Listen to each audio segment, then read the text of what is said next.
My name is Taylor. I'm one of the keepers here and I take care of the penguins. We have Humboldts. They are not your typical cold-weathered bird, so a lot of people think of penguins as being on snow and ice. These guys are actually found along the coast of Chile and Peru, so they are on like sandy beaches, nice and warm. That's why they can stay outside year-round for us. They can tolerate some cold, but obviously they do get a little chilly in the wintertime here. We have 13 total. We have 8 males and 5 females. And currently right now we have 4 pairs as well. So we're in the kind of the middle of breeding season in the springtime. So we have 4 pairs right now that have chosen nest boxes, and hopefully in the future, that means some eggs and some chicks. I think Prince has probably been the biggest surprise to me, just in that, like, I don't know, I kind of assumed they would claim a single nest box, maybe 2, and Prince and Olivia were like, what if we just have like the entire side of the exhibit?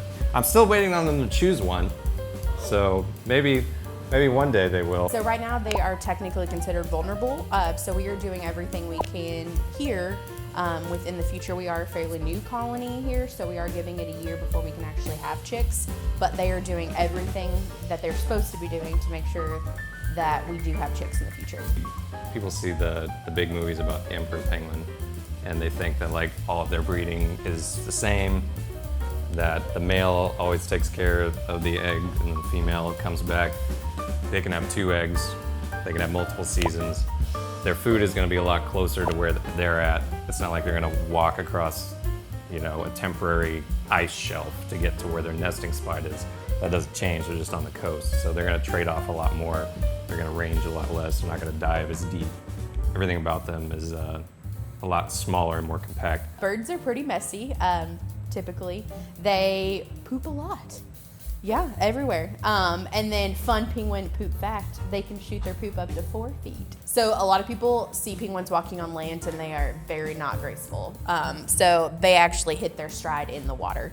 So because of that, they can reach speeds of like 20, 25 miles per hour, and they're really streamlined, so they can swim really fast. And because of that agility in the water, they can kind of push themselves out of the water at some pretty good speeds. Some of them are a little bit more graceful at it, some are not, like Harper. She will give all of her little oomph and then just belly flop on land. It's great. And then Ramon is actually our largest, and he does the opposite. He like doesn't account for his weight or his size, so he'll just kind of like barely make it. They can spend large periods of their lives in the water. I think penguins in general are kind of animals that spend time on land and time in water. When they first came here, they actually spent a lot of time in the pool on exhibit, and obviously they were sleeping at that time, so they can sleep on the water, and sometimes of the year they have to sleep on the water.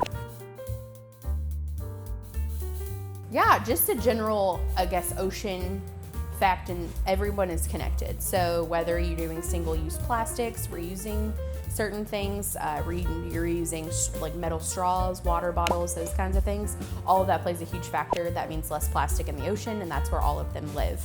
And obviously, even though we're a landlocked state, if people do venture out to the oceans and the beaches, making sure you're picking up your trash.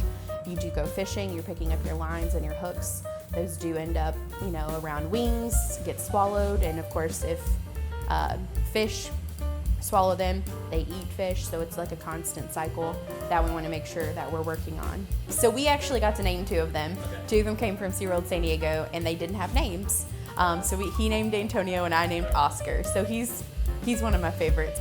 Some of them have traveled from San Diego or Seattle or whatever. It's a long flight. They come here and they're getting used to new penguins. But it's been rewarding to see like them get used to the land parts of the exhibit, discover the nest boxes, get more comfortable in the water or certain parts of the exhibit, or just with each other, or I guess just seeing the long-term adaptation of them getting used to the exhibit and knowing that like, yeah, they probably got used to the exhibit on their own, but also like the employees here took steps to ensure that to happen.